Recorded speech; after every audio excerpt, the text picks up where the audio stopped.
আজরাইল আলাইহিস সালাতু ওয়াস সালাম তো প্রত্যেকে জান কবজ করে, জোরে বলুন ঠিক কিনা? আজরাইল আলাইহিস সালাতু ওয়াস সালাম যখন জান কবজ করে, আল্লাহ পাকের সাথে আজরাইল আমিনের কথা হয়।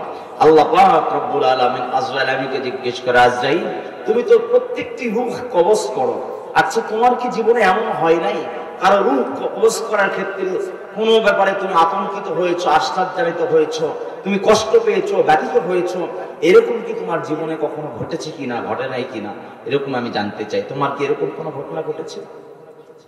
আজরাইল আমিন উত্তর দেন, আল্লাহ গো, আমি তো জান কবজ করে, আমার কাজ হলো জান কবজ করা, কিন্তু কারো ব্যাপারে কোনো দয়া আমার হয় না। কিন্তু দুই জায়গায় আমার দয়া হয়েছিল।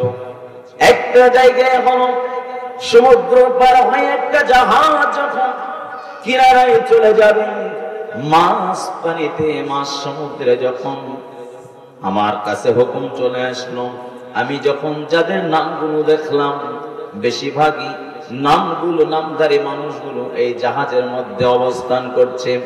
তুমুল ঝড় সৃষ্টি হয়ে গেল।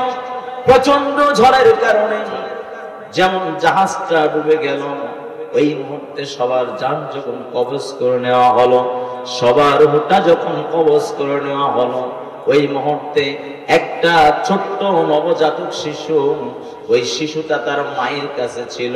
ওই মাটা ওই শিশুকে বুকের মধ্যে যখন আগলে নিয়েছে, কোলের যখন আছে, যখন কিনারার কাছে চলে আসবে, ওই মুহূর্তে আমি ওই শিশুটির মার জানটা যখন কবজ করে নিলাম, আমি চিন্তা করলাম দুনিয়াতে শিশুটির কোনো বাবা নাই, এই শিশুটির কোনো আত্মীয় স্বজন নাই, এই শিশুটির কে লালন পালন করবে? আমি চিন্তায় পড়ে গেলাম, পেরেশানিতে পড়ে গেলাম। কিন্তু তোমার হুকুম যেটা ইলমে আজানিতে রয়েছে, তোমার হুকুমেই বান্দির আর দুনিয়া থাকার কোনো সুযোগ নাই। তোমার খবর হয়েছে যে সময় পরিমাণ তার হায়াতে লিপিবদ্ধ রয়েছে, লা ইস্তাখিরুনা সাআতাম ওয়ালা ইস্তাকদিমুন। তুমি তো হুকুম দিয়েছ এক মুহূর্ত এদিক সেদিক করা হবে না। আমি ওই শিশুটির দিকে যতবার নজর দিয়েছি, যতবার তাকিয়েছি, মায়ার নজর চলে এসেছে, নিজে অনেক দুঃখ কষ্ট পেয়েছি। হায়রে, কোন শিশুটির মাকে আমি দুনিয়া থেকে বিদায় করে নিয়ে যাইতেছি, এই শিশুটির লালন পালন কিভাবে হবে? এই শিশুটি কি খাবে, কি পান করবে, কে তাকে লালন পালন করবে? কোনো অর্থ সম্পদ নাই, কোনো টাকা পয়সা নাই, শিশুটির বাবাও নাই, আজকে মাকেও দুনিয়া থেকে তুলে নিলাম, তাহলে শিশুটি কিভাবে বড় হবে? এই পেরেশানিতে আমি পড়ে গেলাম। বলুন সুবহানাল্লাহ। প্রথম হলো ওই শিশুটির ব্যাপারে আমার খুব কষ্ট হলো, যে শিশুটির মাকে আমি জান কবজ করলাম। আল্লাহ বলেন, আর দ্বিতীয়টি হলো আল্লাহ ওই সাদ্দাদের ব্যাপারে, যে সাদ্দাদ নিজে জান্নাত বানালো, কিন্তু জান্নাতটা বানানোর পরে এই সাদ্দাদের বেহেশতে প্রবেশের আর সুযোগ হলো না। সুতরাং পৃথিবী থেকে ফেরাউন, নমরুদ, সাদ্দাদ, কারুন, কেনান, আবু জাহাল, উতবা, আবু লাহাব, শাইবা, যারা এই পৃথিবীতে সাদ্দাদের মতো যারা পৃথিবীতে জুলুম করেছে, তারা জালেম হয়েছে। জোরে বলুন ঠিক কিনা? এই জালেমের শাস্তি আল্লাহ পৃথিবীতেই দিয়েছে, আখিরাতেও তাদের শাস্তি বরাদ্দ আছে। জোরে বলুন ঠিক কিনা? সুতরাং এই পৃথিবীতে আজ 2025 আগ পর্যন্ত, 2024 পর্যন্ত, 25 সালের 10 তারিখ 9 তারিখ পর্যন্ত যারা জুলুম করেছেন, পৃথিবীর ইতিহাসেই তাদেরকে অস্ত্রগুলো নিক্ষিপ্ত করা হবে। জোরে বলুন ঠিক কিনা? আল্লাহ পাক বলেন, আমি আমার মজলুমের চোখের পানি সহ্য করতে পারি না। রাসূল বলেন, খবরদার খবরদার খবরদার, মজলুমের বদদোয়া থেকে বেঁচে থাকো, কারণ মজলুমের দোয়া, বদদোয়া আর আল্লাহর মাঝে কোনো ব্যবধান থাকে না। দোয়া করতে দেরি, রবের কাছে পুষতে দেরি নাই। বলুন সুবহানাল্লাহ।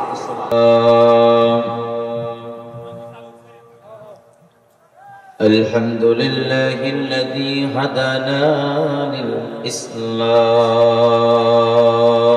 الإسلام الذي نزل القرآن هدى للناس وبينات من الهدى والفرقان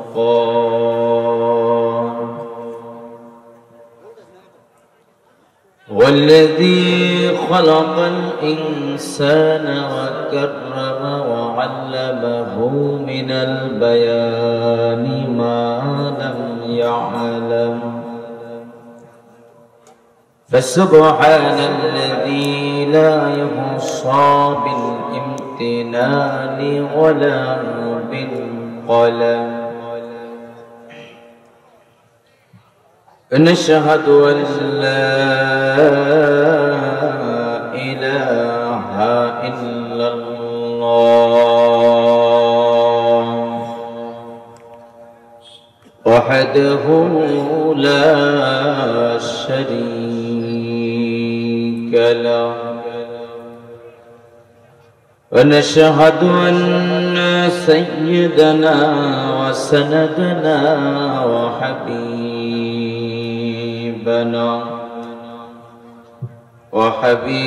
ربنا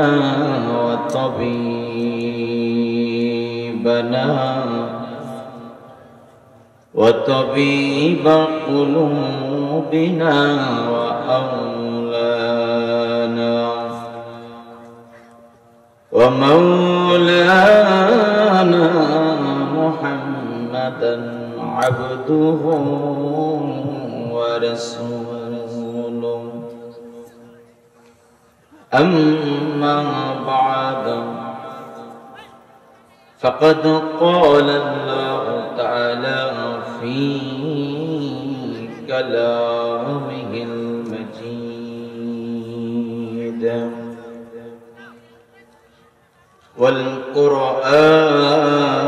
والقرآنه الحميد أعوذ بالله من الشيطان الرجيم بسم الله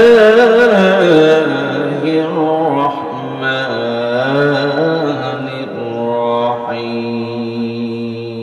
الرحيم يا أيها الذين آمنوا لا تخونوا الله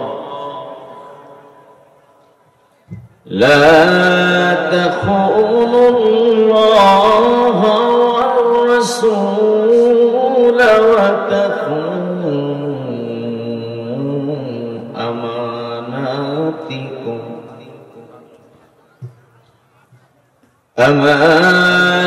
أماناتكم وأنتم تعلمون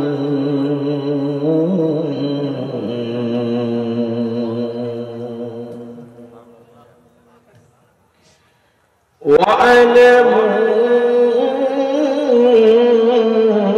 أنما أموالكم وأولادكم فتنة وأن الله عنده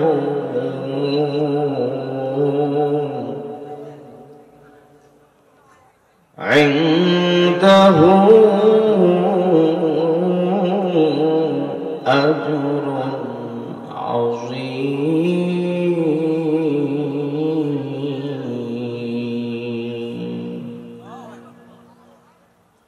وعن عبد الله بن عمرو رضي الله تعالى عنهما أنه قال النبي صلى الله عليه وسلم أربع إن كنا فيك فلا عليك ما فاتك من الدنيا حفظ أمانة وصدق حديث وحسن خليقة وعفة في طعمة رواه أحمد وبيهقي. وقال تعالى في شان حبيبه مخبرا وآمرا إن الله وملائكته يصلون على النبي يا أيها الذين آمنوا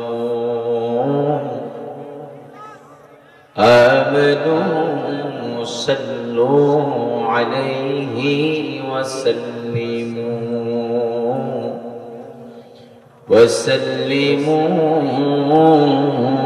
تسليما.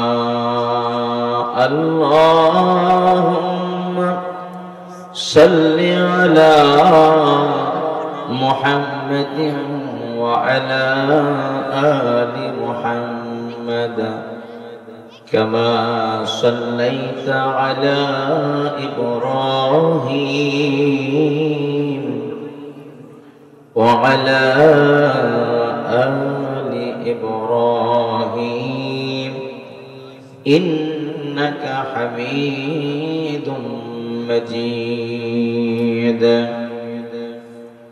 اللهم بارك على محمد وعلى آل محمد كما باركت على إبراهيم وعلى آل إبراهيم إنك حميد مجيد. আকন্দপাড়া যুব সমাজের উদ্যোগে আকন্দপাড়া ফুরকানিয়া মাদ্রাসার উন্নয়ন কল্পে আয়োজিত অধ্যকার বিরাটতম তাফসীরুল কোরআন মাহফিলের সদর মুহতারাম সম্মানিত সভাপতি সহ সভাপতি প্রধান অতিথি প্রধান আলোচক আমাদের অত্যন্ত মহব্বতী এলাকার কৃতি সন্তান মেজবাহুল আজম মেজবাহ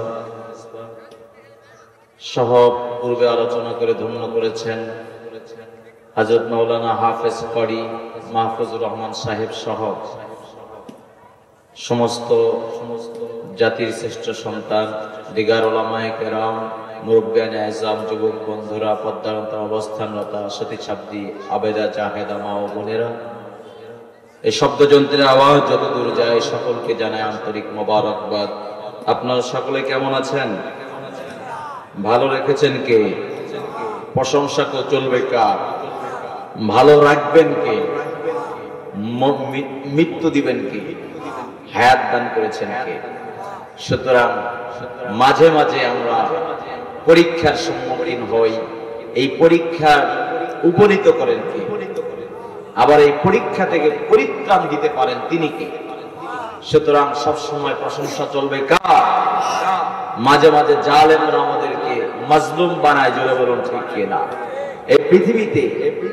এই পৃথিবীতে যারা জালেম ছিল, এই জালেমের কোনো ধর্ম পরিচয় নাই, জোরে বলুন ঠিক কিনা? জালেমের পরিচয় একটাই, সে জালেম, জোরে বলুন ঠিক কিনা? এদেশে জালেম ছিল, এদেশে নয় এই পৃথিবীতে জালেম ছিল। সর্বপ্রথম জালেম যে, সে জালেম জান্নাতে বসে আল্লাহ পাক রব্বুল আলামিন যখন আদম আলাইহিস সালাতু ওয়াস সালামকে সৃষ্টি করলেন, আর আল্লাহ বললেন উসজুদু লি আদামা ফাসাজাদু ইল্লা ইবলিস। প্রথম জালেম যে শয়তান নাম ইবলিস, জোরে বলুন ঠিক কিনা? ইবলিস জুলুম করেছে, আল্লাহর আদেশের হুকুমকে, আল্লাহর হুকুমকে অমান্য করেছে, জোরে বলুন ঠিক কিনা? সুতরাং পৃথিবী থেকে ফেরাউন, নমরুদ, সাদ্দাত, কারুন, কেনান আবু জাহাল, উতবা, আবু লাহাব, শাইবা, যারা এই পৃথিবীতে সাদ্দাদের মতো যারা যারা পৃথিবীতে জুলুম করেছে তারা জালেম হয়েছে, জোরে বলুন ঠিক কিনা? এই জালেমের শাস্তি আল্লাহ পৃথিবীতেই দিয়েছে, আখিরাতেও তাদের শাস্তি বরাদ্দ আছে, জোরে বলুন ঠিক কিনা? সুতরাং এই পৃথিবীতে আজ 2025 আগ পর্যন্ত 2024 পর্যন্ত 25 সালের 10 তারিখ 9 তারিখ পর্যন্ত যারা জুলুম করেছেন পৃথিবীর ইতিহাসেই তাদেরকে অস্ত্রগুলো নিক্ষিপ্ত করা হবে, জোরে বলুন ঠিক কিনা? আল্লাহ পাক বলেন, আমি আমার মজলুমের চোখের পানি সহ্য করতে পারি না। রাসূল বলেন, খবরদার খবরদার খবরদার, মজলুমের বদদুয়া থেকে বেঁচে থাকো, কারণ মজলুমের দোয়া বদদুয়া আর আল্লাহর মাঝে কোনো ব্যবধান থাকে না। দোয়া করতে দেরি, রবের কাছে পুষতে দেরি নাই, বলুন সুবহানাল্লাহ। সুতরাং পৃথিবীতে যারা বিগত দিনে জুলুম করেছে আল্লাহ পাক তাদেরকে পৃথিবীতেই নাস্তেনাবুদ করেছে, জোরে বলুন ঠিক কিনা? পৃথিবীর ইতিহাসে ফেরাউন মূসা আলাইহিস সালাতু ওয়াস সালামের সাথে বিরোধিতা করেছিল, জুলুম করেছে মূসা এবং তার কওমের উপর, জোরে বলুন ঠিক কিনা?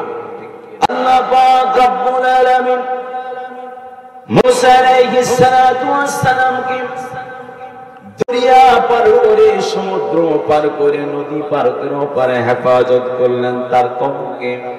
আর ওই একই পথে চলার পথে, একই পথে যাওয়ার পথে আল্লাহর সাথে জুলুম করার কারণে, বান্দাদের উপরে জুলুম করার কারণে, অত্যাচার স্টিম রোলার চালানোর কারণে আল্লাহ পাক ওই পথে মূসাকে পার করার পরে, ফেরাউন ওই পথেই চালানোর পরে মাঝ দরিয়ার মাঝখানে সমুদ্রের মাঝে আল্লাহ পাক পানিতে চুবায়া চুবায়া জালেমকে আল্লাহ পাক দুনিয়া থেকে বিদায় করে দিয়েছেন, জোরে বলুন ঠিক কিনা? এই জালেমের দেহটা এখন পর্যন্ত আল্লাহ পাক রব্বুল আলামিন বিনা ফরমালিনে, বিনা ঔষধে, বিনা মেডিসিনে তার কঙ্কালটাকে এখন পর্যন্ত পৃথিবীর মানুষের সামনে মেসাল হিসেবে, এক্সাম্পল হিসেবে আল্লাহ পাক দৃষ্টান্ত ফিট করে রাখার জন্য মিশরের পিরামিডে বা মিউজিয়ামে এখন পর্যন্ত তার লাশটাকে, কঙ্কালটাকে আল্লাহ পাক ওই অবস্থায় রেখে দিয়েছেন, জোরে বলুন ঠিক কিনা? আরেক জালেমের উদাহরণ আল্লাহ পাক পৃথিবীবাসীদেরকে দেখিয়ে দিয়েছেন। সে জালেমের নাম হলো নমরুদ, যে জালেম ইব্রাহিম আলাইহিস সালাতু ওয়াস সালামকে আগুনে ফেলানোর জন্য তার নিজের বাবা আযর বা তারেককে দিয়া রশি টেনে টেনে আগুনের মধ্যে ফেলানোর পরে মারার চেষ্টা করে। আল্লাহ পাক বলেন, ওয়া কুল্লা ইয়া নারু কুনি বারদাও ওয়া সালামান আলা ইব্রাহিম।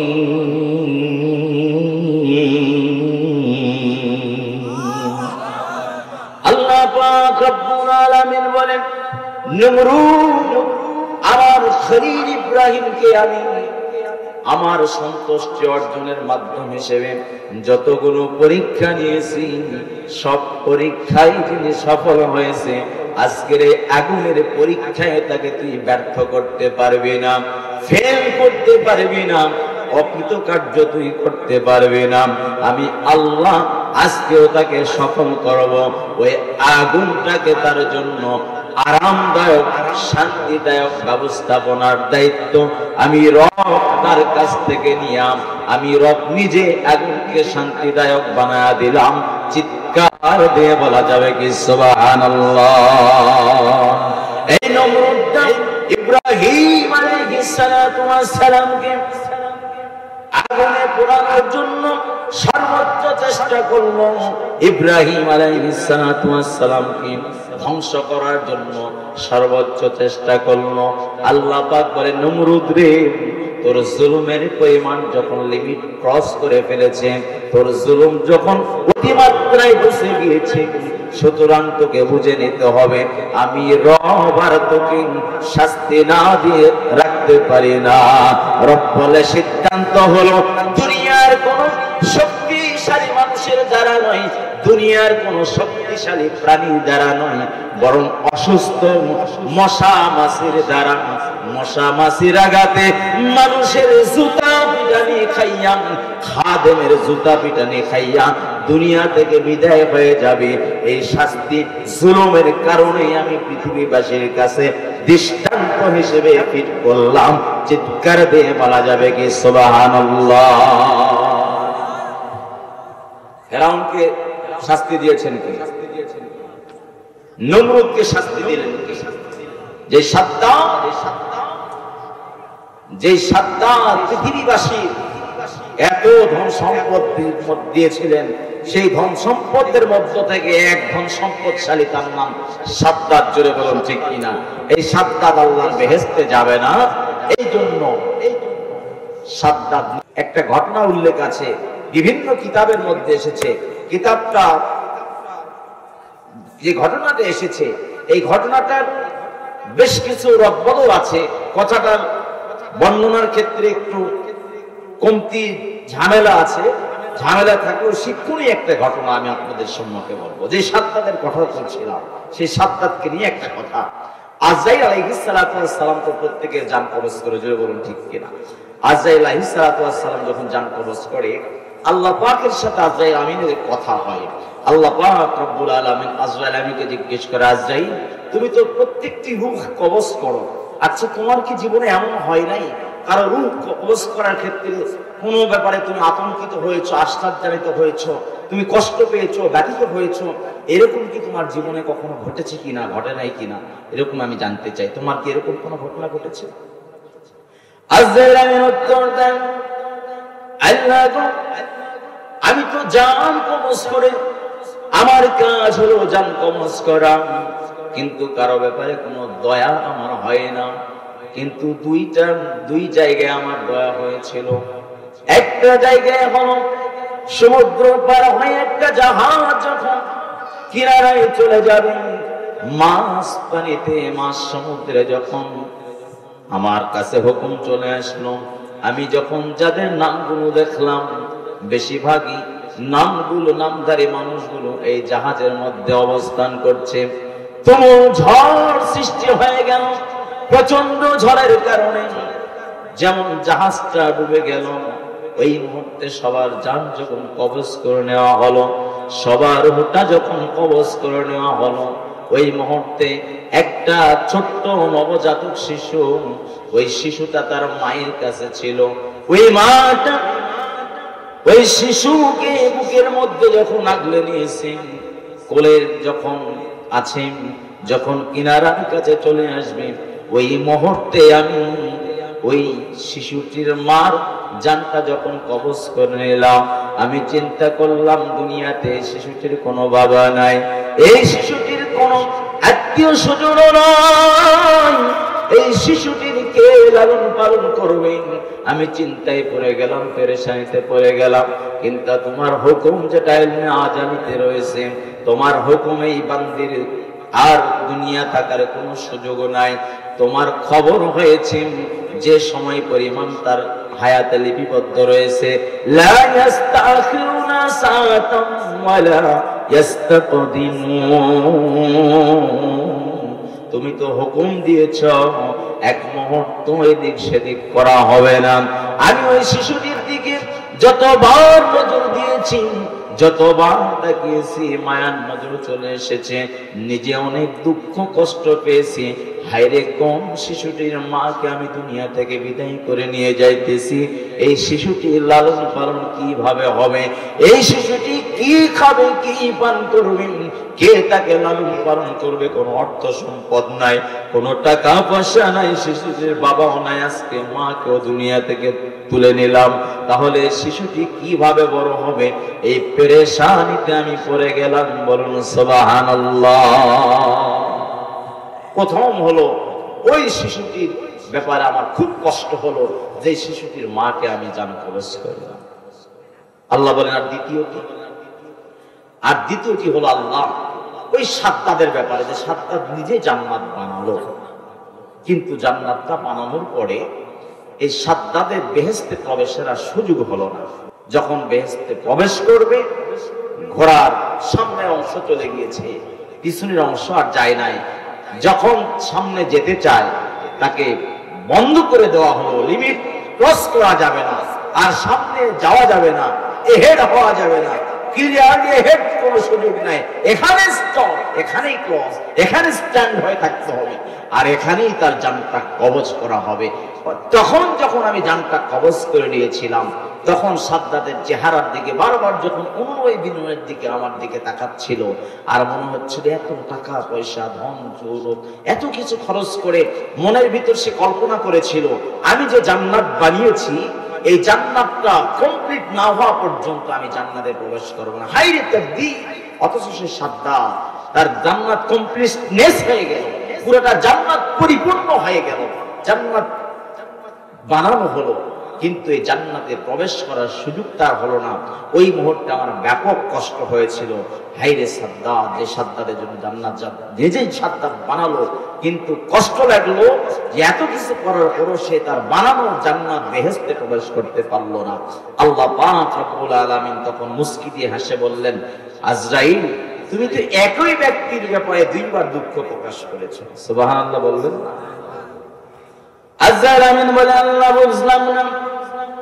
আজরাইল আমিনকে আল্লাহ পাক রব্বুল আলামিন জবাব দেন, আজরাইল ওই যে ছোট্ট মাসুম বাচ্চাটি যাকে মনে করেছিলাম যে কি খাবে, কি পান করবে, কিভাবে মানুষ হবে, লালন পালন কে করবে, যার বাবাও নাই, যার স্বজনও নাই, দুনিয়াতে কোনো সম্পদও নাই, যার মাকে তুমি দুনিয়া থেকে ছোট্টবেলায় উঠে আনিলাম, ওই ছোট্ট শিশুটাই আজকের সেই সাদ্দাত যে এত সম্পদের মালিক হয়েছে, শেষ পর্যন্ত আমার বিরুদ্ধচারণ করে জান্নাত বানানোর মতো সাহস যে করেছে, ওই সাদ্দাত জান্নাতে ঢুকতে পারে নাই।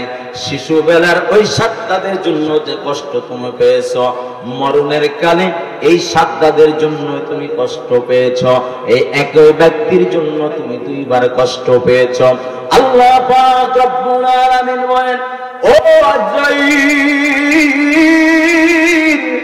তুমি জানো না, আমি জানি ওই সাদ্দাত কিভাবে লালন পালন হবে, আমি জানি ওই সাদ্দাত কোন পর্যায়ে চলে যাবে, আমি জানি ওই সাদ্দাতের অদত্তপূর্ণ আচরণ কেমন হবে, আমি জানি সাদ্দাতের শেষ পরিণতি কেমন হবে।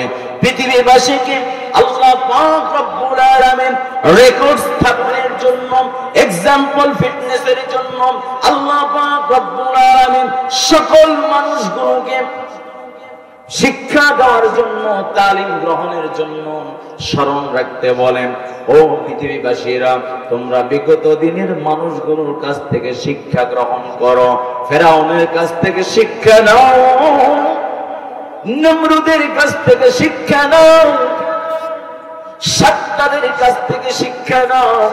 যে সাদ্দাত জান্নাত বানালো, জুলুম করলো, আল্লাহর হুকুমের নাফরমানি করলো, আল্লাহর আয়াতের সাথে জুলুম করলো, আল্লাহর ইবাদতের সাথে জুলুম করলো, নবীদের নবুয়তের সাথে জুলুম করলো। আল্লাহ বলেন, জুলুমের কারণে জান্নাত তৈরি করা জান্নাতেও প্রবেশের অধিকার তার থাকলো না, প্রবেশ করতে দিলাম না। আমি রব পৃথিবীতে একটা শাস্তি তাকে দিলাম, আবার জাহান্নামের শাস্তি, পরকালের শাস্তিও তাদের জন্য অপেক্ষা করছে। চিৎকার দিয়ে বলা যাবে কি নাউযুবিল্লাহ। আল্লাহ পাক রব্বুল আলামিন আপন চাচা, রাসূলের আপন চাচা, আল্লাহ পাক রব্বুল আলামিন শিক্ষা দেন, যখন রাসূল দাওয়াত দিলেন, প্রতিটি গোত্রের নাম ধরে ধরে যখন দাওয়াত দিচ্ছিলেন, ওই মুহূর্তে নিজের আপন চাচা বলে, তাব্বাল্লাকা ইয়া মুহাম্মদ আলী হাজা জামাতানা, ও মুহাম্মদ তুমি ধ্বংস হও, তুমি কি এই কারণে আমাদেরকে এখানে একত্রিত করেছো নাকি যেই কারণে তুমি আমাদের ঈমানের উপরে, আমাদের ইবাদতের উপরে, আমাদের রবের উপরে, আমাদের বিশ্বাসের উপরে, আমাদের বংশের উপরে তুমি কালিমা লেপন করতে চাও, তুমি ধ্বংস হও, তুমি ধ্বংস হও, তুমি ধ্বংস হও। রব সহ্য করতে পারলেন না। রব ডাক দিয়া বলেন, তুমি যদি রাসূলের চাচা হও, জুলুম করার কারণে আমি রব তোমাকে ঘোষণা করে দিলাম, তাব্বাত ইয়াদা আবি লাহাবিন ওয়া তাব্বা। চিৎকার দিয়ে বলা যাবে কি নাউযুবিল্লাহ? বিস্তারিত ঘটনাগুলো আমি আপনাদের সম্মুখে বলতে পারছি না। ফেরাউনের শিক্ষা, নমরুদের শিক্ষা, শাদ্দাদের শিক্ষা, আবু লাহাবের শিক্ষা, আবু লাহাবের ছেলে উতবার শিক্ষা। জীবন্ত আল্লাহ পাকের রাসূলকে যখন ঘৃণা করেছিল, রাসূলের উপরে বদদুয়া করেছিল, রাসূলকে থুতু নিক্ষেপ যখন করেছিল, রাসূল বলে, আল্লাহ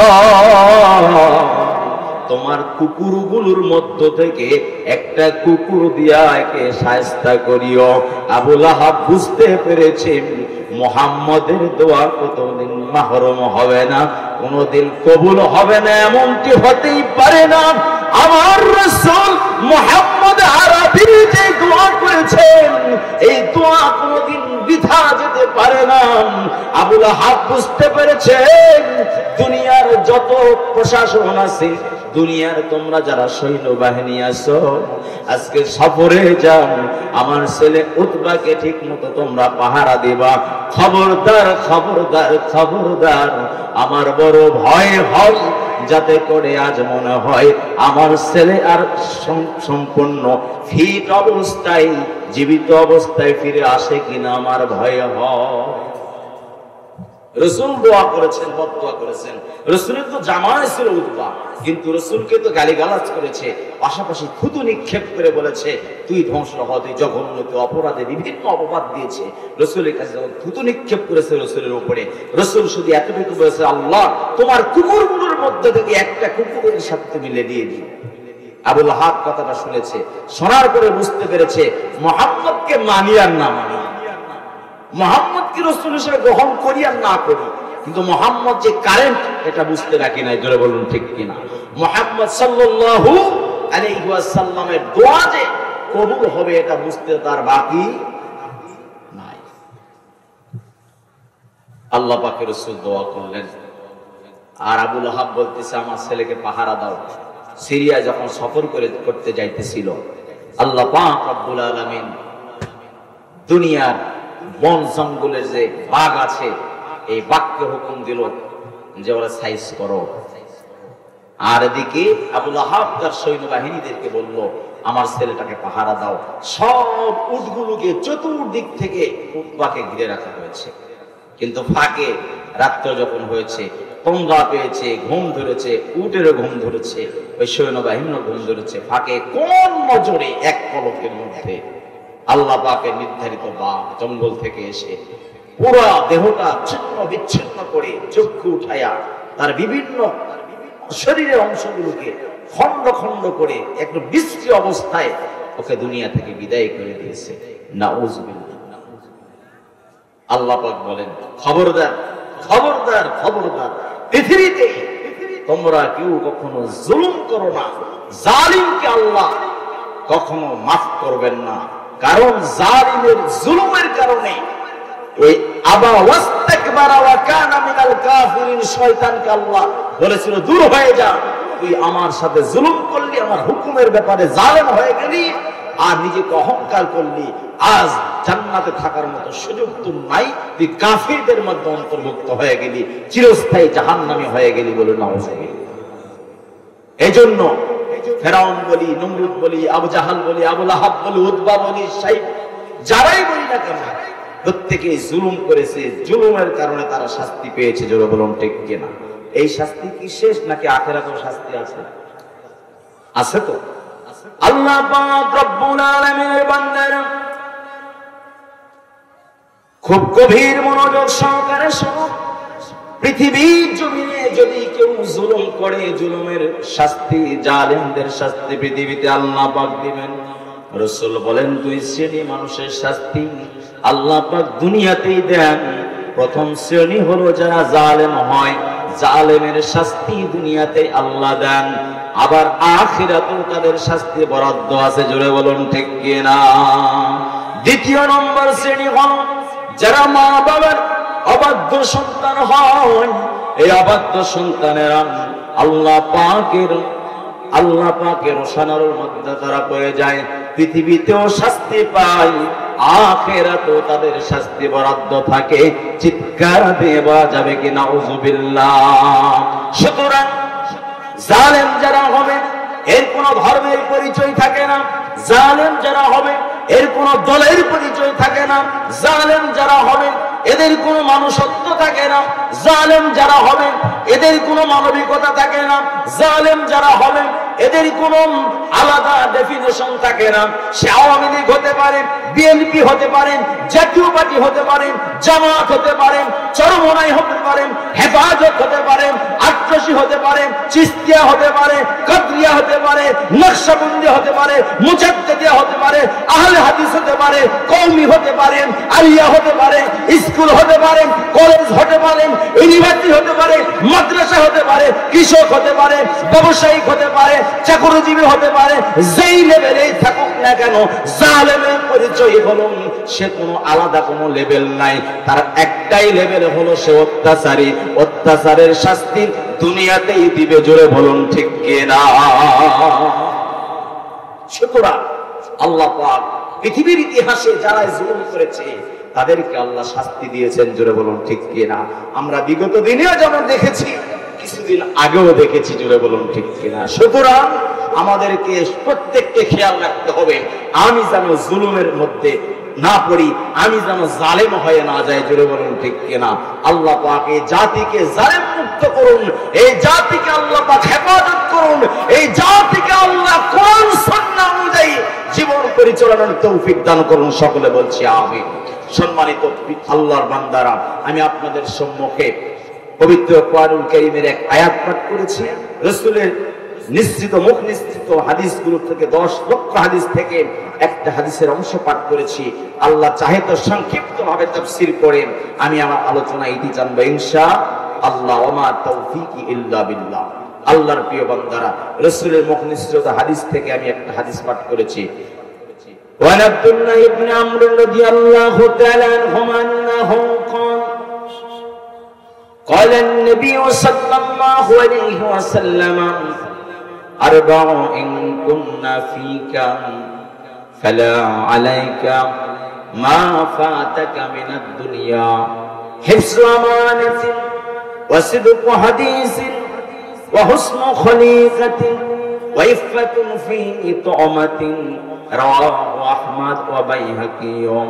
আব্দুল্লাহ ইবনে আব্বাস রাদিয়াল্লাহু তাআলা আনহুমা বলেন, রাসূলুল্লাহ সাল্লাল্লাহু আলাইহি ওয়াসাল্লাম ইরশাদ ফরমান, দুনিয়ার আমার উম্মতেরা শুনে নাও, তোমাদের কারো মধ্যে যদি 4টা গুণ থাকে, যে 4টা গুণের কথা আমি বলবো, এই 4টা গুণ যদি তোমাদের কারো মধ্যে থাকে, দুনিয়ার কোনো কিছু যদি সে না পায়, দুনিয়ার কোন সম্পদ যদি সে না পায়, দুনিয়ার সব কিছু যদি তার কাছ থেকে মাহরুম হয়ে যায়, দুনিয়ার সব কিছু যদি সে হারায় ফেলে, রাসূল বলে সে যেন কিছুই হারাইলো না।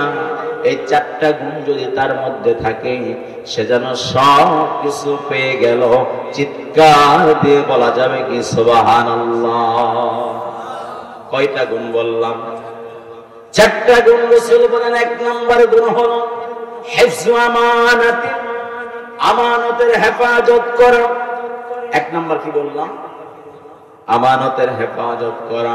2 নম্বর গুণ হলো ওয়াসিদকু হাদিসিন, সত্য কথা বলা। 2 নম্বর গুণ কি বললাম? সত্য কথা বলা। 3 নম্বর গুণ হলো ওয়া হুসনু খলিকাতিন, উত্তম চরিত্র। 3 নম্বর গুণ কি বললাম? উত্তম চরিত্র। 4 নম্বর গুণ হলো ওয়া ইফফাতুন ফি তুমাতিন, হালাল খাবার ও পানীয় গ্রহণ করা তথা হালাল ইনকাম খাবার গ্রহণ করা। চিৎকার দিয়ে বলা যাবে কি সুবহানাল্লাহ। কয়টা গুণ বললাম? এক নম্বর গুণ হলো আমানতের হেফাজত। হেফাজত না খেয়ানত? আমানতের হেফাজত, আমানতের হেফাজত।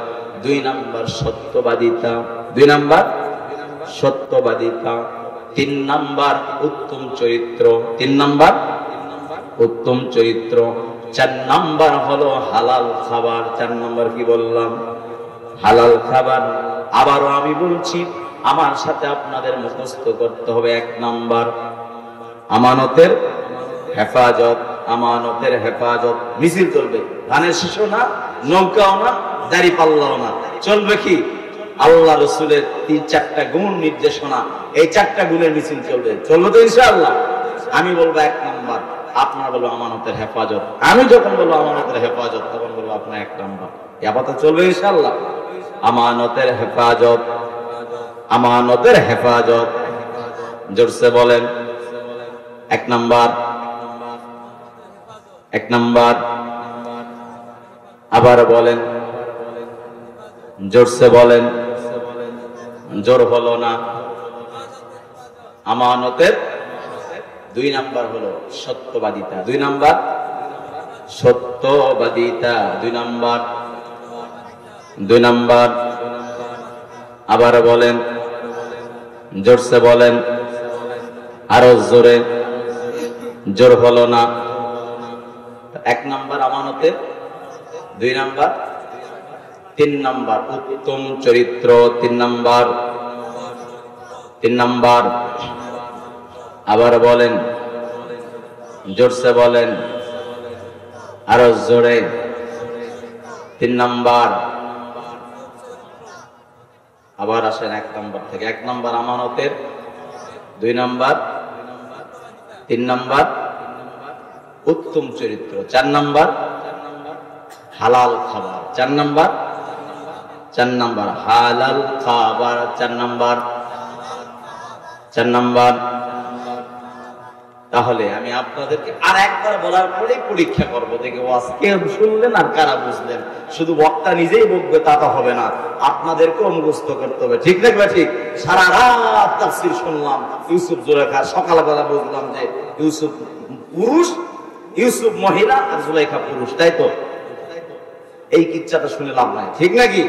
আমরা সারা রাত তাফসীর শুনবো, কিন্তু গুণগত মান সম্পূর্ণ তাফসীর শুনবো। যতটুকু শুনবো ততটুকু মানার চেষ্টা করবো ইনশাআল্লাহ। তাহলে আপনাদেরকে আমি বলতে চাই, এক নম্বর গুণ কি বললাম? আমানতের হেফাজত, দুই নাম্বার সত্যবাদিতা, তিন নাম্বার উত্তম চরিত্র, চার নাম্বার হালাল খাবার। যদি কেউ বুঝে থাকেন, মুখস্থ করার মতো শক্তি যদি হয়, তাহলে মেহেরবানি করে যে কোনো একজন আমার কাছে বলবেন যে আমি পারবো। যে কোনো একজন, এই চারটা শুনে।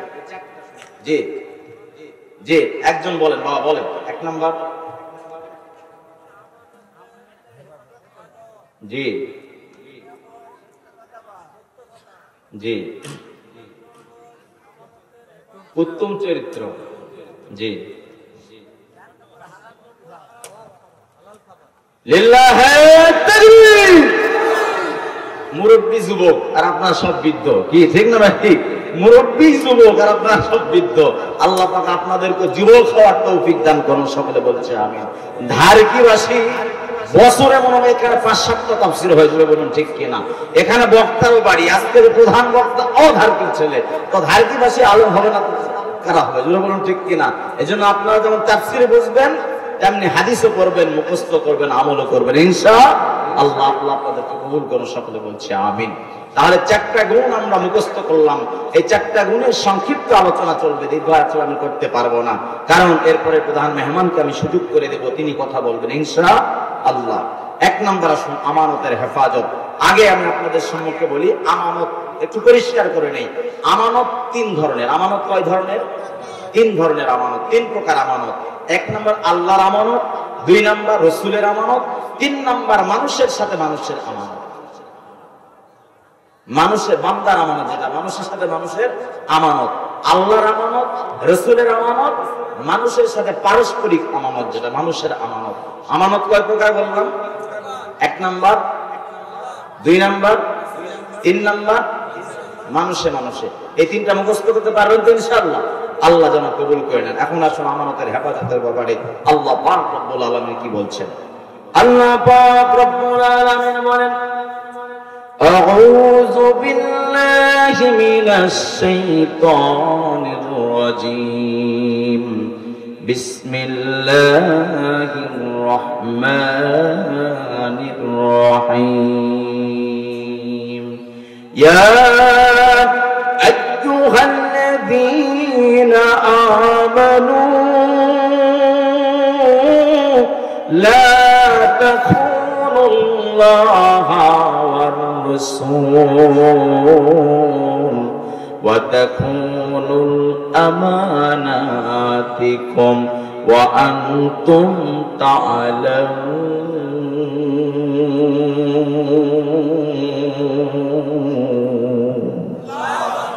আল্লাহ পাক রব্বুল আলামিন বলেন, ও হে মুসলমানেরা, তোমাদেরকে ঈমানদার হিসেবে আমি দাবি রাখি। তোমরা যারা ঈমানদার, তোমাদের উপর আমার হক হলো, আমার দায়িত্ব তোমাকে বুঝে দিলাম, আমার হুকুম তোমাকে পালনের জন্য বলে দিলাম। তোমার কাজ হলো ঈমানের হেফাজত তুমি করবা। ঈমানের হেফাজত এটা আল্লাহর আমানত। আল্লাহ পাক বলেন, লা তাখুনুল্লাহ ওয়ার রাসূল ওয়া তাখুনুল আমানাতিকুম ওয়া আনতুম তা'লামুন।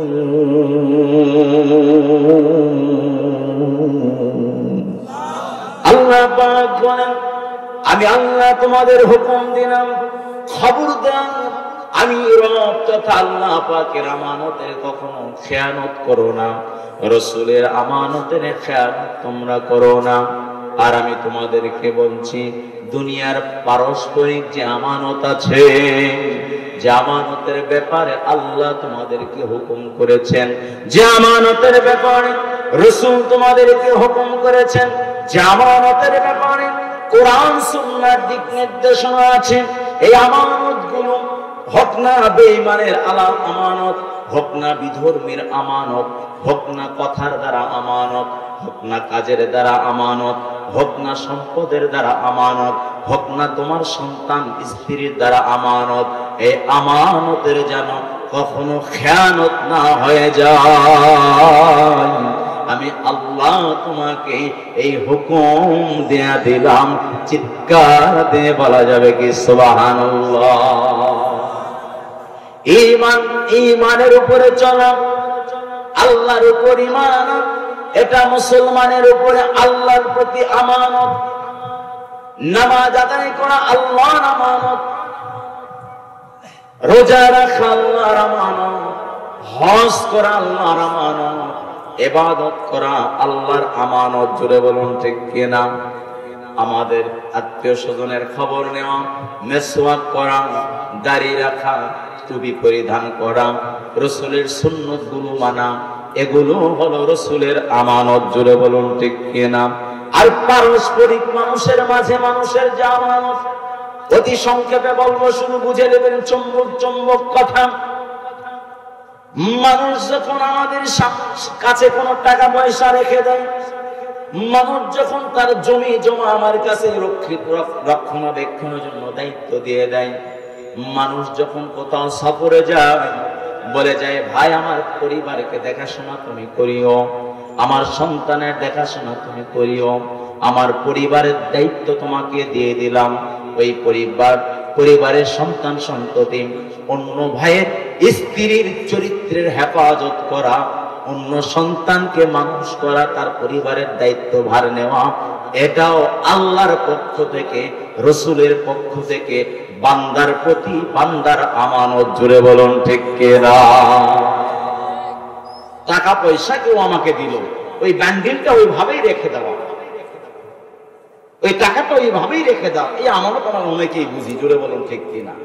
কিন্তু আরেকজনের কথা যে আমানত, এটাও কিন্তু বোঝার দরকার। আমানত এখন যদি হুজুরের কথাটা হুজুর আমাকে বললেন, আমি হুজুরের কথাটা আরো 10 জনের মাঝে ছড়িয়ে ছিটিয়ে দিলাম, এই কথার আমানতের খেয়ানত করলাম। এই খেয়ানত করা যাবে না, এটা কথার খেয়ানত করে, জোরে বলুন ঠিক কিনা?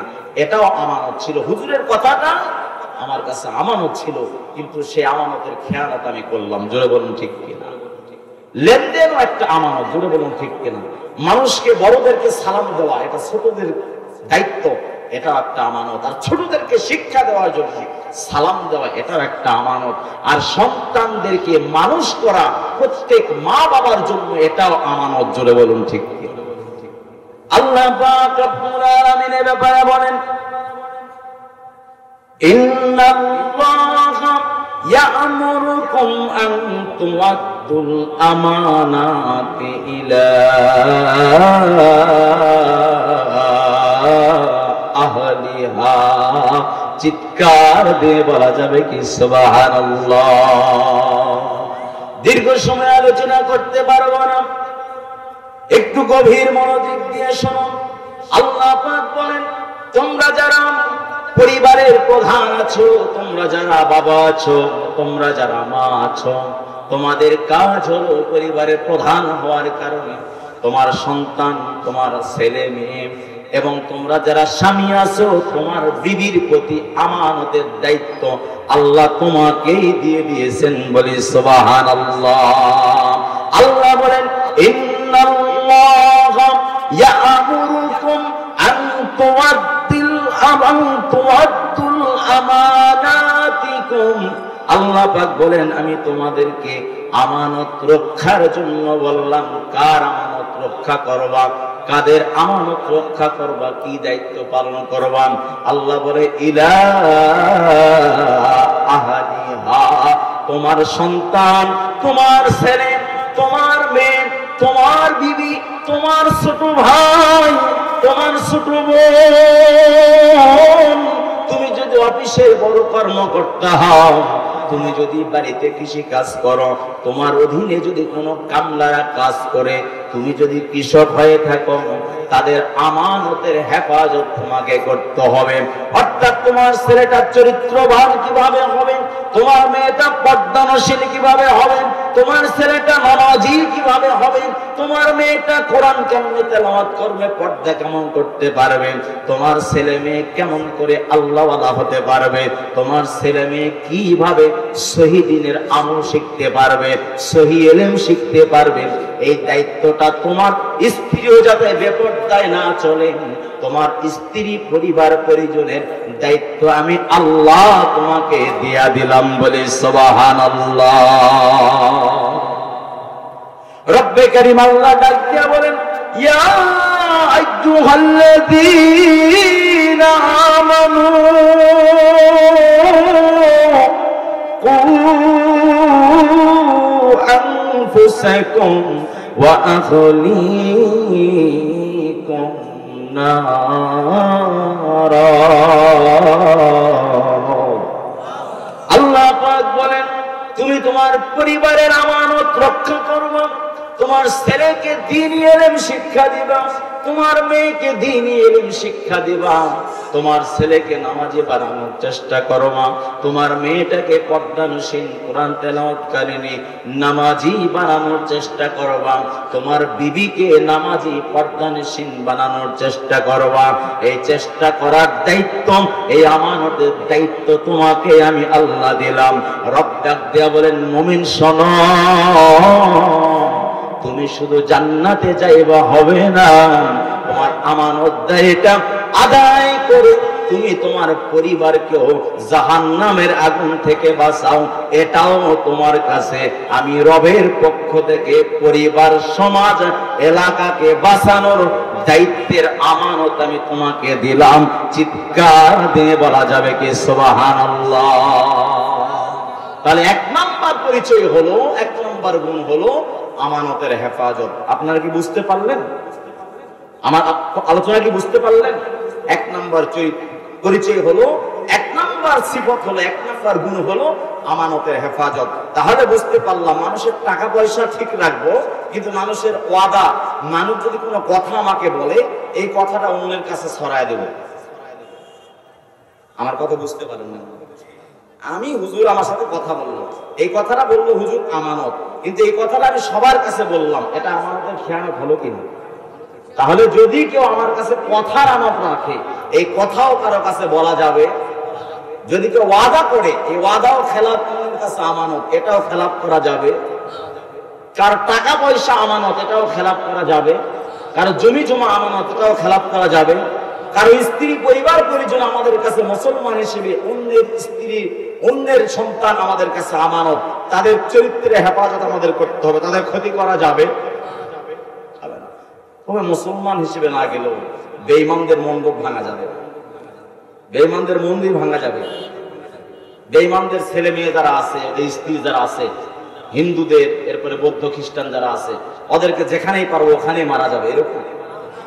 এটাও আমানতের খেয়ানত। পৃথিবীর যেখানেই যেই মানুষই থাকুক না কেন, প্রতিটি মানুষের সম্মান, ইজ্জত, মাল, তাদের জীবন, তাদের রক্ত আমাদের কাছে আমানত। জোরে বলুন ঠিক কিনা? কারো ক্ষতি করা যাবে না, পারবো তো ইনশাআল্লাহ। সুতরাং আজকে একটা নিয়ত করব, আমি আজকের পর থেকে আমার দ্বারা কোনো মানুষের আমানতের খেয়ানত হবে না, এই নিয়ত করব। কারা কারা? লিল্লাহে তাকবীর, লিল্লাহে তাকবীর। আল্লাহ আমাদের কবুল করে নেন, সকলে বলছে আমিন। 2 নাম্বার গুণ ওয়াসিদকু হাদিসিন, সত্যবাদিতা। আল্লাহ পাক রব্বুল আলামিন বলেন, ইয়া আইয়ুহাল্লাযীনা আমানুত্তাকুল্লাহা ওয়া কুনু মা'আস সাদিকিন।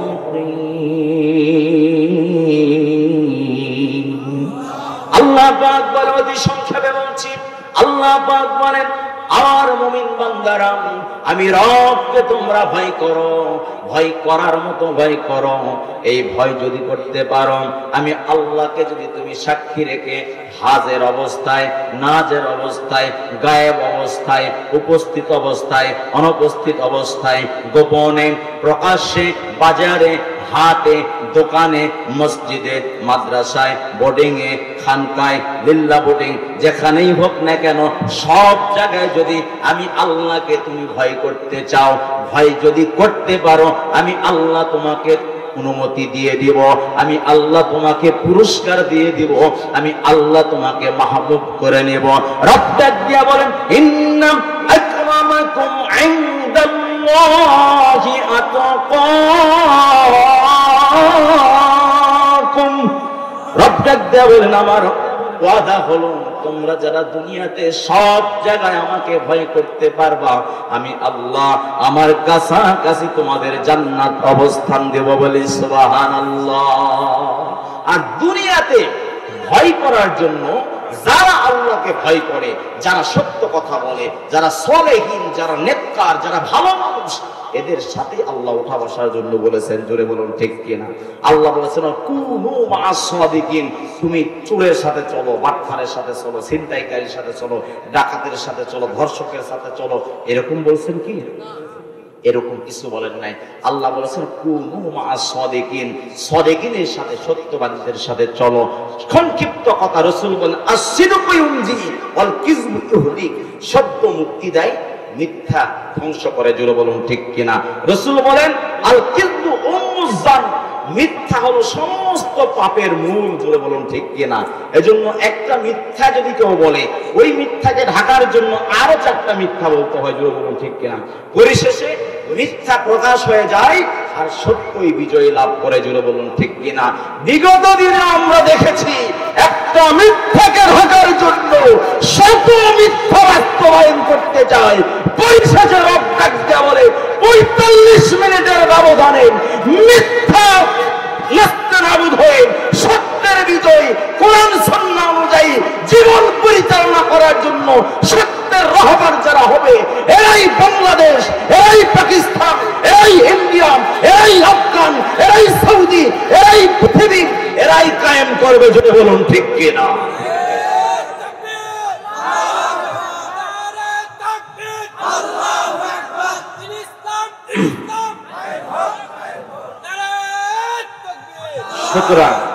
সুতরাং আজকে থেকে আমরা মিথ্যা সাক্ষ্য দিব না, মিথ্যাবাদীদের সাথে থাকবো না, সত্যবাদী সত্যের সাথেই থাকবো এবং সত্য কথা বলবো ইনশাআল্লাহ। যদি জীবনও যায় সত্য বলতে বলতে যাও, আল্লাহ জান্নাত দিয়ে দিবেন। জোরে বলুন ঠিক কিনা?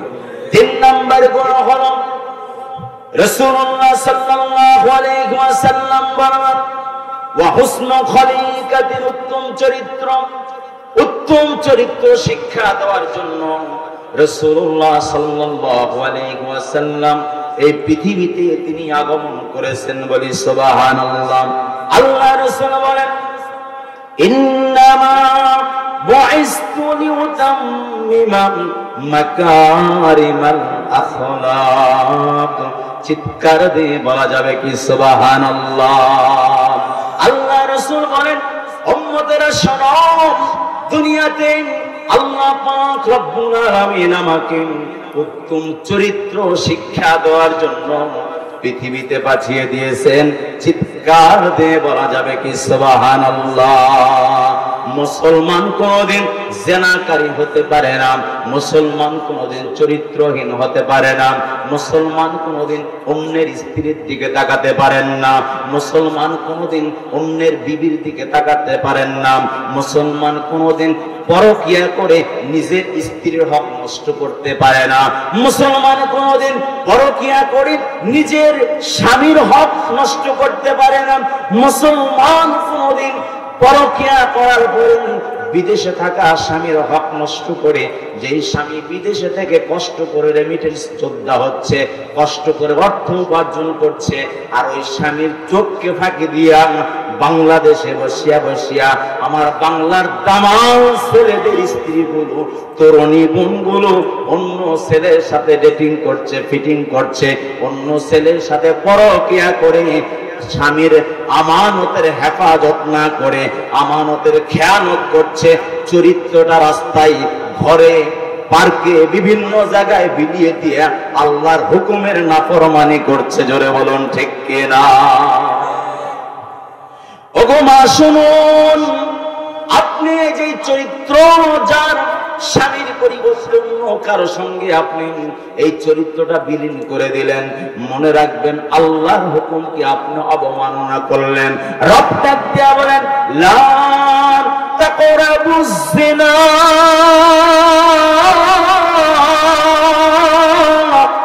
আল্লাহ ডাক দিয়া বলেন খবরদার, খবরদার, জেনা করা তো দূরের কথা, জেনার আশপাশও যাইও না। রাসূল ডাক দিয়া বলেন মান মাইয়াদমানু লি মা বাইনা লাহইহি ওয়া মা বাইনা রিজলাইনি আযমানু লাহুল জান্নাহ। রাসূল ডাক দিয়া বলেন যে ব্যক্তি ছেলে হোক আর মেয়ে হোক, নারী হোক আর পুরুষ হোক, দু চোয়া তথা জবানের গ্যারান্টি আমি রাসূলের কাছে দিতে পারবেন, আর দু উরুর মধ্যবর্তী তথা লজ্জাস্থানের গ্যারান্টি আমি রাসূলের কাছে দিতে পারবেন, আমি রাসূল তাকে জান্নাতের গ্যারান্টি দিয়ে দিলাম। চিৎকার দিয়ে বলা যাবে কি সুবহানাল্লাহ? রাসূল বলেন ইন্না মিন খিয়ারিকুম আহসানুকুম আখলাকাম। তোমাদের মধ্য থেকে তারাই হলো আমার আল্লাহর কাছে বেশি দামি, যাদের চরিত্র ভালো। চিৎকার দিয়ে বলা যাবে কি সুবহানাল্লাহ? ভালো চরিত্রের মানুষ দুনিয়ার মানুষের কাছেও ভালো। জোরে বলুন ঠিক কিনা? আর যার চরিত্র খারাপ, সব কিছু ঠিক আছে, দান ঠিক আছে, খয়রাত ঠিক আছে, নামাজ ঠিক আছে, কিন্তু চরিত্র খারাপ, পিছনে বসে ওর সাইজ করার মতো লোকের অভাব না। জোরে বলুন ঠিক কিনা? আচ্ছা বলেন, যদি আপনারা জানেন আমার চরিত্র খারাপ, আপনারা কি আমার ওয়াজ শুনবেন? যদি জানেন যে ইমাম সাহেব হুজুরের চরিত্র খারাপ, অন্যের স্ত্রীর সাথে কথা বলে, অন্য স্ত্রীর সাথে মোবাইলে টকিং করে, অন্য স্ত্রীর সাথে চ্যাটিং করে, অন্য স্ত্রীর সাথে ভিডিওতে কথা বলে, আপনারা কি ইমামের পিছনে নামাজ পড়বেন? বলবেন আগেই মসজিদ থেকে সব, তারপরে তো সাইজ করবো। জোরে বলুন ঠিক কিনা? তো ইমামের ক্ষেত্রে যদি সমস্যা হয়, তাহলে মেম্বারের ক্ষেত্রে সমস্যা হওয়ার কথা আছে না নাই? চেয়ারম্যানের ক্ষেত্রে সমস্যা হওয়ার কথা আছে না নাই? আচ্ছা, নিজের স্ত্রী যদি এরকম করে, ওই স্ত্রীর প্রতি ভালোবাসা থাকবে না কমবে? নিজের স্বামী যদি এরকম করে, ওই স্বামীর প্রতি স্ত্রী ভালোবাসা বাড়বে না কমবে?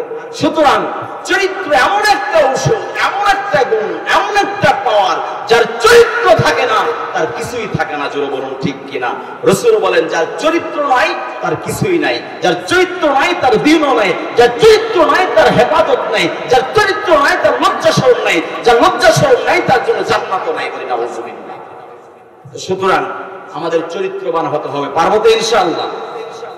আল্লাহর প্রিয় বান্দা, ছোট্ট একটি ঘটনা বলবো।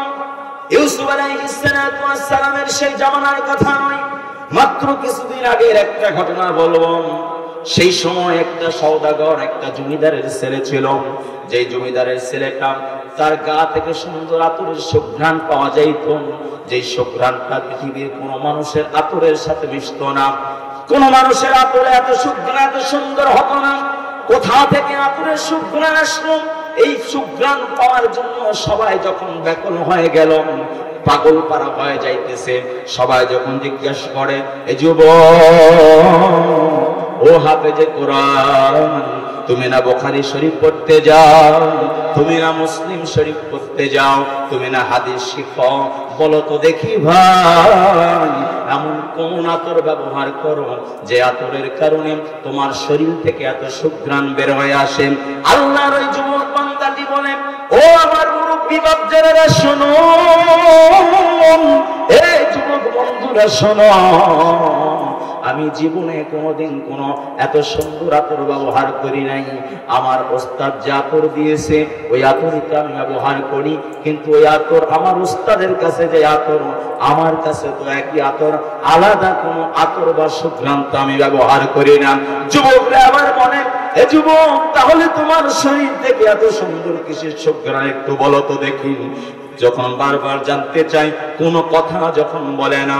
ঘটনা এমনটা ঘটেছিল, যেই ঘটনার কারণে আল্লাহ পাক বিনা সুগন্ধে, বিনা আতরে, বিনা সান্টে তার শরীর থেকে সুঘ্রাণের ইন্তজাম করে দিয়েছিলেন।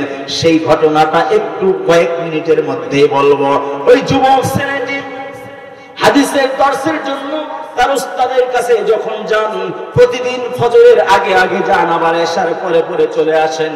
হঠাৎ করে একদিন বিকাল বেলা ওই এলাকার পার্শ্ববর্তী এলাকা কয়েকটা, 2টা গ্রাম করে উস্তাদের কাছে যেতে হয়। ওই যুবক ছেলেটি যেমনই সওদাগরের ছেলে ছিল, জমিদারের ছেলে ছিল, তেমনি সুদর্শন ছিল, হাতে যে কোরআন ছিল, দেখতে অত্যন্ত বিনয়ী এবং সুন্দর ছিল, যাকে দেখে যে কোনো মেয়ে সহজেই তার প্রতি আকৃষ্ট হয়ে যাবেন। এই সুন্দর চেহারার ছেলেকে ওই পার্শ্ববর্তী 2 গ্রাম পরের একটা সওদাগরের মেয়ে, যে ওই যুবকটি দেখার পরে নদীতে গোসল করতে আসার পরে দেখেছে যুবক ছেলেটিকে। যুবক ছেলেকে দেখার পরে ওই সওদাগরের মেয়েটি মাথা নষ্ট হয়ে গিয়েছে, অ্যাট্রাকশন বেড়ে গিয়েছেন, আকর্ষিত হয়ে গিয়েছেন। এবার তার বান্ধবীদেরকে, তার দাসীদেরকে ডাক দেয়া বলে, এই যুবকটির তথ্য না, কোথায় যুবকটির বাড়ি? ওই যুবকটির সঙ্গে আমি সম্পর্ক করতে চাই, তাকে আমি আমার নিজ কামরায় রাখতে চাই। যুবকটির তথ্য নেওয়ার পরে যখন তাকে প্রস্তাব করা হয়, একদিন বিকাল বেলা বলে, যুবক, তোমার সাথে আমাদের ম্যাডাম কথা বলবেন।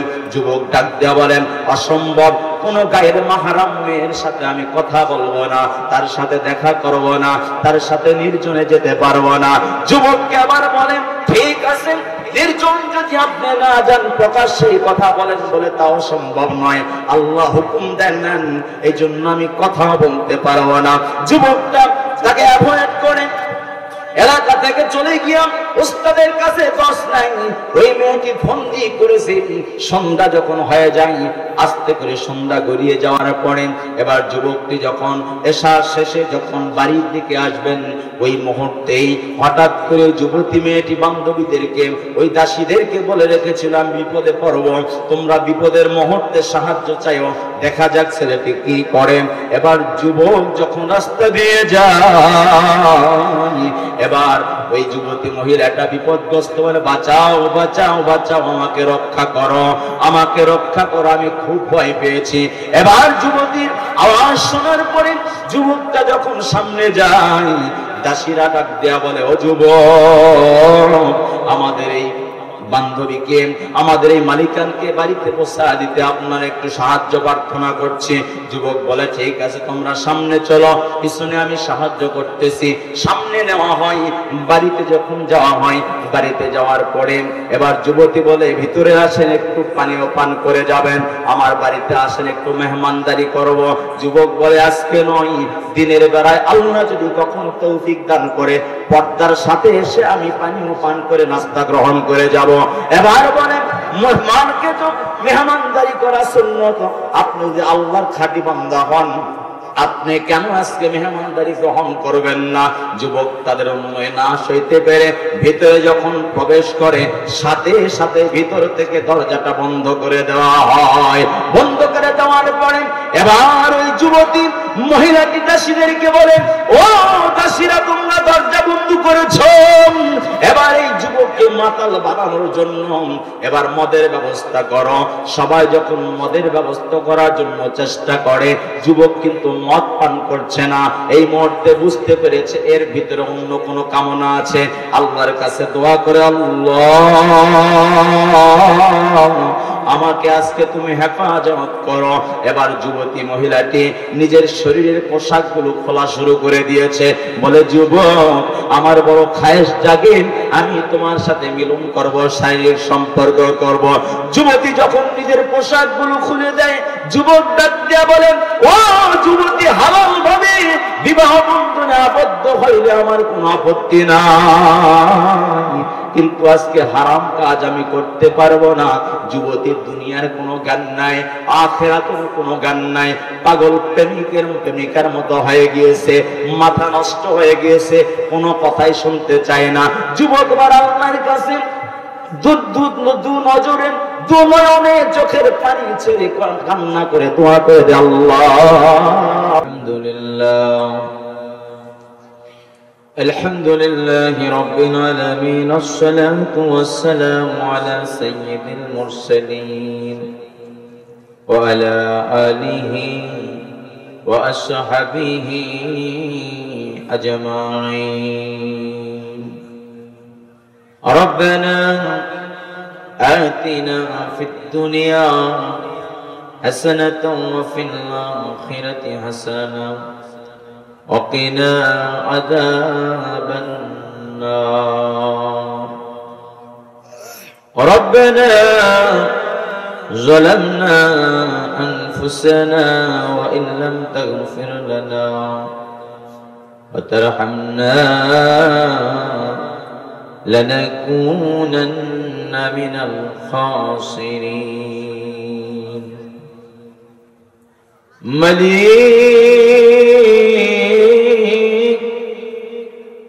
ওগো অসহায়ের মালিক, তোমার শান মুবারকে পবিত্র জুমার দিন শেষে পবিত্র রজব মাসে আল্লাহ বেহেশতের বাগান থেকে আল্লাহ আমরা গুনাহগারেরা হাফেজে কোরআনদের নিয়া, আলেমে হক্কানি রব্বানীদের নিয়া, আল্লাহ মাদ্রাসা তুলাবাদের নিয়া, এলাকার মুরব্বী বাপজানদের যুবক ভাইদেরকে নিয়া, যাদের গুনাহ লেখা শুরু হয় না এমন কিছু মাসুম বাচ্চাদের নিয়া, আল্লাহ এলাকার পর্দানিশীন মা বোনদেরকে নিয়া গুনাহ মাফ পাওয়ার আশায় দুখানা হাত পেতে ধরলাম। ওগো দরদি মাওলা, আমরা যারা হাত পেতে ধরেছি আমাদের জীবনের সব গুনাহগুনি তুমি মাফ করে দাও আল্লাহ। আমাদের জনম দুঃখিনী মা, দরদের আব্বা, যারা দুনিয়া থেকে বিদায় হয়ে গেছে ওই মা বাবার কবরের খবর আমরা কেউ জানি না। ওই মা বাবার কবর গুলোকে তুমি তোমার দয়ায়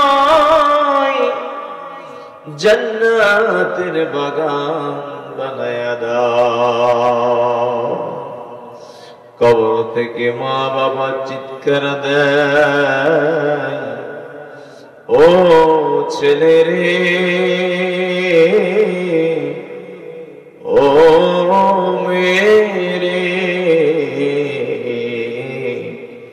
দুনিয়ায় ফেলে আসা কোনো টাকা পয়সা সম্পদ সম্মানের ভাগ চাই না। তোর জনম দুঃখিনী মা, দরদের আব্বা অন্ধকার কবরে বড় অসহায়, দুফোঁটা চোখের পানি আমাদের কবরে ইসানের সব ভিক্ষা দে। আল্লাহ, তুমি আমাদের মা বাবাকে জান্নাতের মেহমান বানায় না। আমরা কোন সময় মরণ আসবে আমরা জানি না গো আল্লাহ। মরণের পূর্বে ঈমানের উপরে নেক আমলের উপরে ইস্তেকামত রাখিও আল্লাহ। আজকের মাহফিলকে কবুল করুন ফরমাও, মাহফিলের আয়োজকদের কবুল করে নাও। যে ফুরকানিয়া মাদ্রাসার উন্নয়ন কল্পে মাদ্রাসা মাহফিল, এই মাদ্রাসার যা কিছু প্রয়োজন গায়েবী খাজানা থেকে পুরা করে দাও। এলাকার সমস্ত মরহুম মরহুমাদের কবরগুলোকে জান্নাতের বাগান বানায়া দাও। তামাম বাংলা তামাম পৃথিবীর মুসলমান মরহুম মরহুমাদেরকে জান্নাতের মেহমান হিসেবে কবুল করে নাও। রব্বিরহামহুমা কামা রব্বায়ানি সগীরা, রব্বিরহামহুমা কামা রব্বায়ানি সগীরা। আল্লাহুম্মা বারিক লানা ফি রজব ওয়া শাবান ওয়া বাল্লিগনা রমাদান।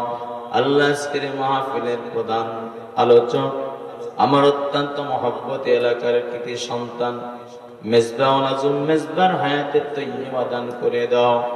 আল্লাহ, প্রধান অতিথি, সভাপতি, সহসভাপতি, বিশেষ আলোচক হিসেবে শ্রদ্ধাভাজন হাফেজ মাওলানা মাহফুজুর রহমান সাহেব আলোচনা করেছেন।